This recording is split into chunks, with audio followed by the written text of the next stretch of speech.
Hey, what's up, everyone? This is Ronnie coming to you today with a video, and we're just going to talk about some viewers seller questions that I feel that are maybe a little easier to explain on video, other than explain it into the messages. A little bit different, so on and so forth. We'll get into the numbers. I didn't do a video yesterday. I was out thrifting, and then I had an issue with a tire, and just before you know it, the day escapes you, and I kind of gotta rearrange my once now everything's back to normal somewhat.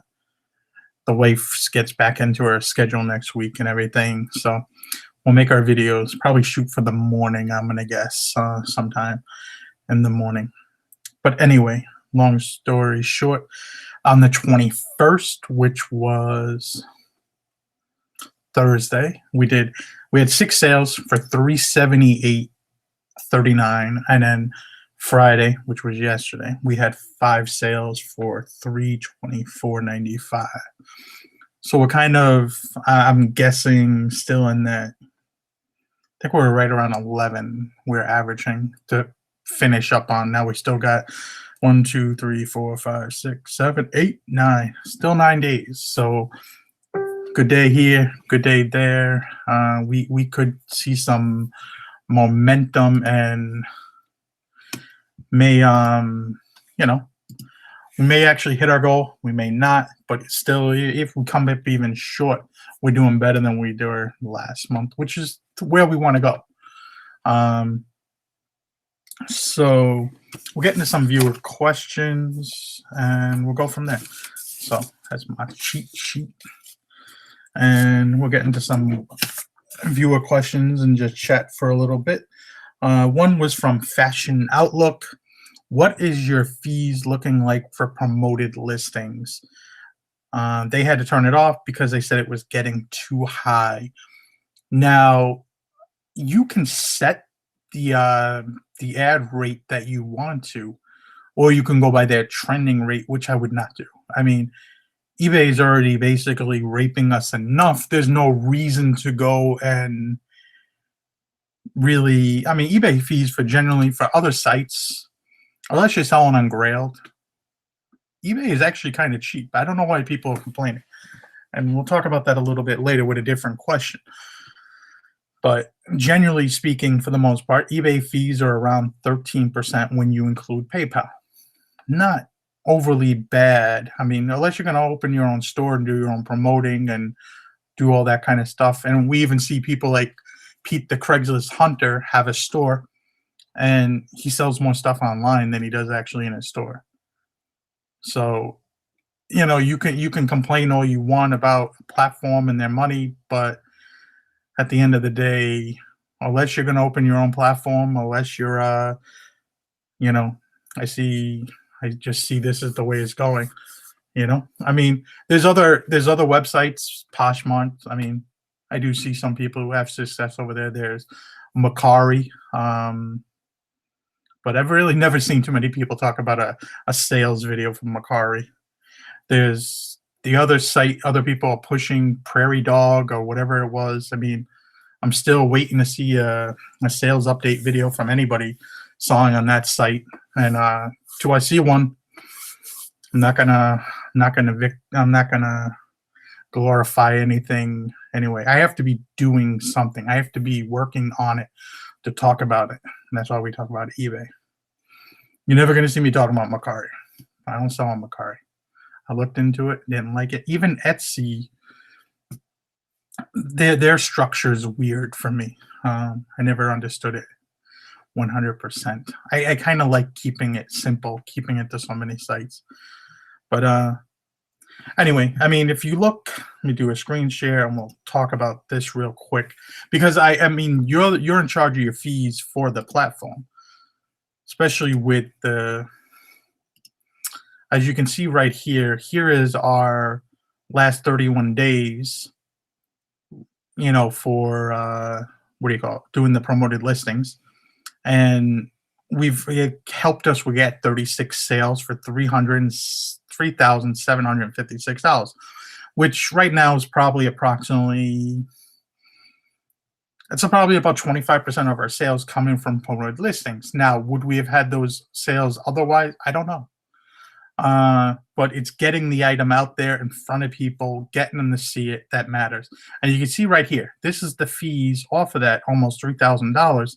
It's 36.77, or 62.77. I don't know what I'm talking about here, but $60. So that equates to, like, I don't know. I said it mostly at 2%. Some could be a little bit higher, but you see right there, that is really not much. If you're getting almost 3,000 extra in sales and you're only paying $60 to do it, for me, that's kind of great.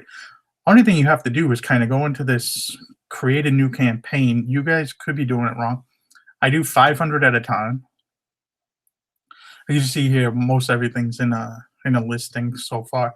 So you just take whatever items you got. I got 4 items that I listed yesterday. You can go set your ad rate. And you don't go by this right here. You skip this out because this will kill you if you apply the trending rates. You could set your own rate by going here, and you could scroll up, which I don't recommend, or you can scroll down. And as you can see from our listings, it does work. So don't be scared off by eBay. Don't be scared off by the promoted listings. They do work. You don't have to be, your fees should not be looking crazy, really. I mean, you're getting extra sales, you should be able, 2% is 2%. I mean, and we'll talk about that a little bit later with a different question. So I don't want to get all the, things. So, I mean, that's what I'm seeing out of it. If you're doing the trending, yeah, it could get probably expensive, which I would not recommend doing. My opinion, my channel, my choice. It works, as you can see. Another question. Oh, they had to turn it off. Go ahead. That's the second part of that question. Another question we have is King of the Thrift. He said the sign is back up on the wall. If you guys went back probably like 3 weeks ago, that's a different sign technically. It's similar sign, but as you can see, that's you can't really. It's a Coke bottle, as the other one was like a 6-pack. It was in not the greatest condition. We were able to upgrade, and I got rid of the one, got this one, and got the correct button actually for it, as that's a 16-inch button that goes on top. The other button we had different coloring too, if you can see from the video, and was a 12-inch button, different buttons. And we have a 4-foot button too. Remember the big button? If you watched it from a few years ago, there's a 4-foot button under the wall. We still got actually a 4-foot button. We had 3 at one time. Too many buttons. My wife is crazy about those signs, though. It's anything Coke actually related. But that's it. Just an upgrade. Jimmy, the reseller, would say, what shipping do you recommend for metal signs that don't fit in priority flat rate envelopes or boxes? Now, I would not be shipping anything that was a sign in one of these. Unless it was like a signed piece of paper, I wouldn't be sending any sign in there. There's no protection here to send a sign. Like, I'm not sure what kind of signs you're 100% talking about, if they are, what's the word I want to use? Like, if they're collectible or not. Because if they're cheaper signs, like something from Hobby Lobby that are just repops basically, or newer made signs that look like old signs, then get a bigger box. Uline sells a lot of different boxes. We have actually a lot of different boxes we get from Uline. We've had them for a while. Staples. Staples, actually, if you buy multiple boxes, they give you actually a pretty decent price. You could also buy the stuff online, get good prices. What's the other one? Home Depot is actually not that bad. I would kind of stay away from like U-Haul. U-Haul is kind of crazy for price of boxes. But there's many different size boxes once you get out of the Postal Service. Yes, it's nice to get free boxes, but necessarily you can't always get a free box for what you do. And when it gets into more collectible signs, all our signs, especially if they're tin, get foam board. So this is foam board, and they get packaged up in foam board. Foam board both sides. Saran wrap the sign first. Tape it to the. We did a whole thing on shipping, but I'd usually. We have so much foam board from getting signs and signs going back out that I always keep the foam board. And you put a sign in one of these and you put more foam board. This is going to be pretty hard to mend, especially if it's cardboard signs, because not cardboard, like a tin sign, it can, if you're just going to wrap that in like cardboard and send it on somewhere, it's most likely going to get bent and you're going to have a very pissed off seller or buyer. And then sellers, most of the time, they're not insuring things properly. And it just becomes a whole shit show. So if you really want to send things properly, and it depends on what you, like I said, it depends on the price of the thing. Sometimes you can just throw them in a box. Make sure you maybe wrap them in something to make sure it doesn't get scratched up or anything like that. Maybe like tissue paper or craft paper, or even like I'll put sometimes a dry cleaner bag. I'll put the sign in the dry cleaner bag. I'll put the sign to a thing, tape it so it doesn't move around while it's inside the box to get any issues with it. And we did a whole video on this not too long ago, talking about shipping clocks and gas globes and signs. You really want to ship stuff properly. Most of the time, FedEx is going to be your best case for shipping that kind of stuff. I hate UPS. I'm not a fan of UPS, especially UPS Freight. Sucks. They've lost a few things of ours. And we're talking I think one was a 6-foot sign. Like, how do you lose a 6-foot sign? Somebody got that at their house probably right now. I can tell you horror stories I've heard from other people too. And the Postal Service works great if it's something in your region. Like for us, anything like within Virginia to Ohio through New England would be good for using United States Postal Service. Anything outside of that, probably best to use FedEx for us. And we have a FedEx account that we use. Question there from Jimmy the Reseller is, what shipping do you recommend? Oh no, we just said that. Patricia said, are you keeping, you are keeping me positive. Are you listening daily to keep up with your items high in the search? No. I list basically maybe one day a week, possibly. Sometimes two, just depends on how my picture taking is going. Since my wife's been back the last few days, I've been preoccupied with spending some time with the wife. And then I got caught up going sourcing, and then had a tire issue yesterday, so looks like someone sliced my tire when I was at the Goodwill. I don't know, but I think they didn't like me. I don't know who would want my truck look like, but hey, we got road hazard on it. Hopefully it's going to get fixed, and I got to send it in. I got to go drop it off anyway because I need oil change and all that kind of stuff. I don't know why they're asking me, synthetic or conventional? It says right on the truck. use synthetic oil. It's a new truck. It's like yeah, okay, but don't list every day.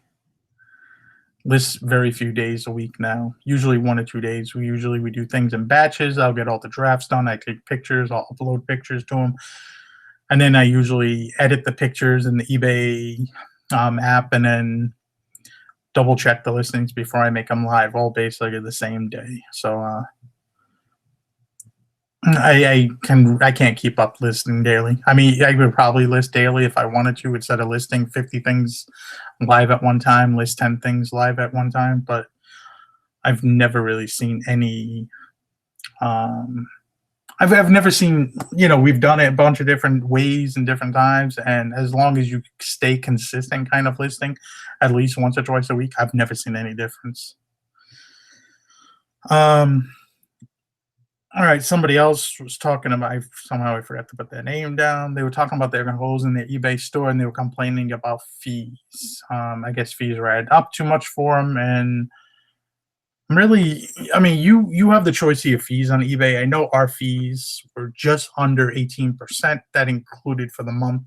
That included the listing promotions, your eBay store, and everything like that. When you include PayPal, everything was just under 18% for the month.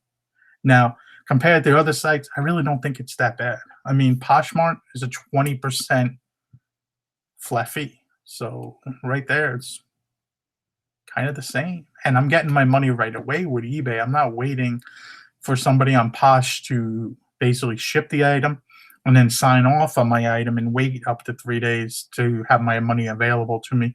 And then my money ain't really available to me because then I got to transfer it to my bank. So it could take up to 4 to 7 days sometimes with Poshmark to get payment from somebody or to see that money. But I'd rather ship on eBay then. It's nice some of the setups that Posh got, like with fees automatically coming out. You think eBay would possibly maybe want to get on board with that. And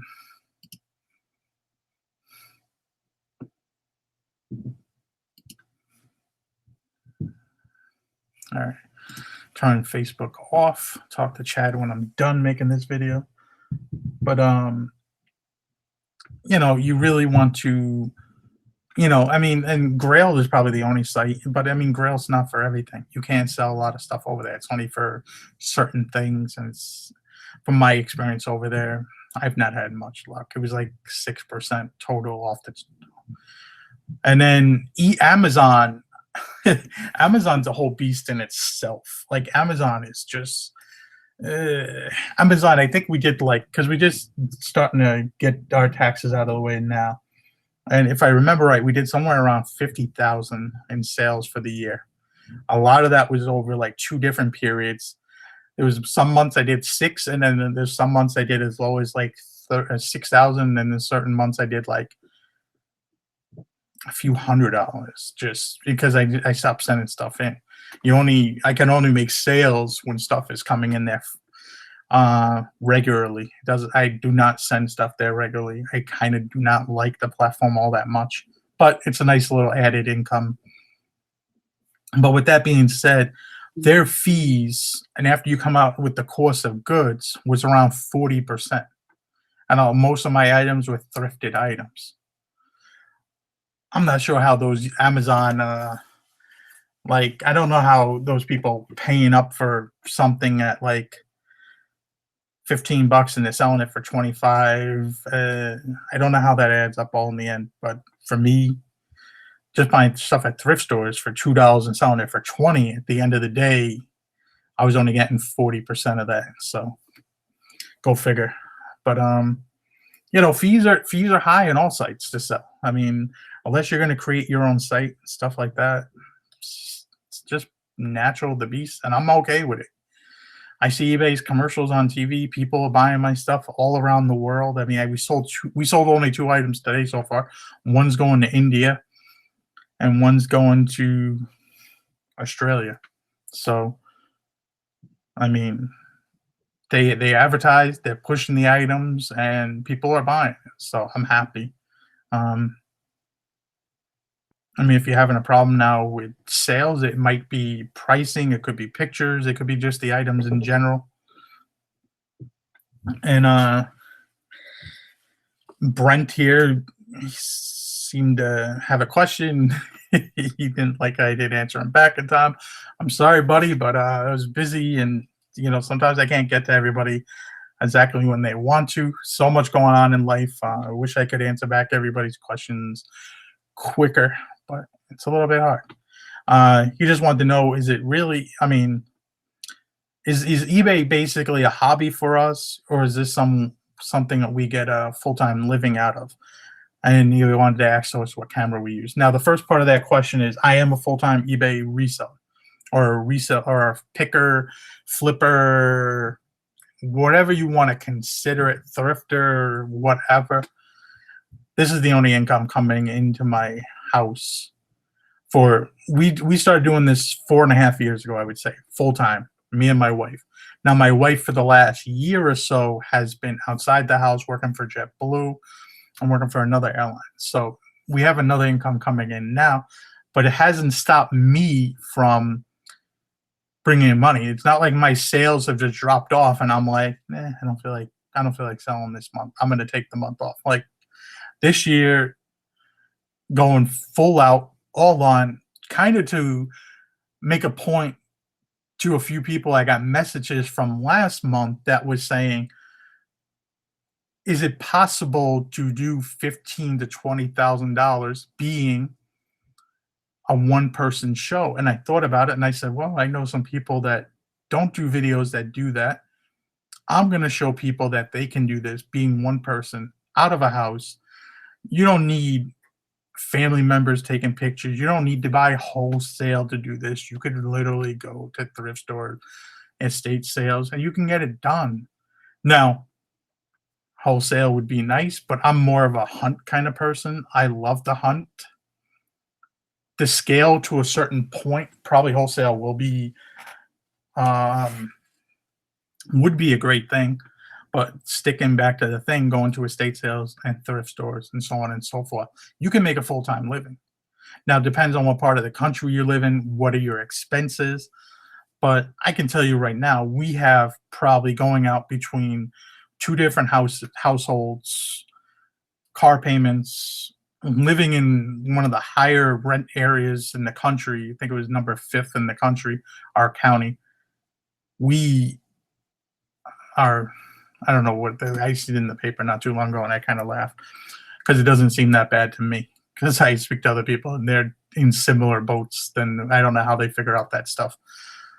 But anyway, Massachusetts not cheap to live in. It's my point. If I lived in Arkansas, Mississippi, West Virginia, Louisiana, parts of Texas, it's cheaper, definitely. Florida even is cheaper. You know, we looked at moving to Florida, even though people think of Florida as high priced. A lot of areas like that housing market is kind of blew up, especially in the last few years. It's still cheaper there than it is here, even to buy at the top of the market there. Now, it's not the brightest choice because that market will eventually come down, like all markets will. It's an ebb and flow, up and down. But outside, you could make as much money as you want with Amazon or a little money. Depends on if you want to have infrastructure, what you want. Now, if it's just to get by and have a little extra money, it could easily be done. It's kind of hard working with no capital and trying to get to a point. You know, it took us a little while to do this, to get everything under control to where it was helping pay for everything. And but it can be done. There's many people on here, on YouTube in general, that do this full time, and there's no reason anybody can't. You know, learning curve for like selling stuff is it's you know, some people get it, some people don't. There's no the only thing that people just need to know is it's hard work. I may make it look easy, but in the end of the day, there's a lot of hours that get put into this. There's a lot of hours that go into sourcing, thrifting, storing, organizing, picture taking, shipping. That, hey, it can be somewhat of a daunting at times process, but it can be done. And what kind of camera I use? I use my camera on my phone. It's a Samsung Galaxy S8. So I'm a little behind. Where they got to like S12 now or something like that.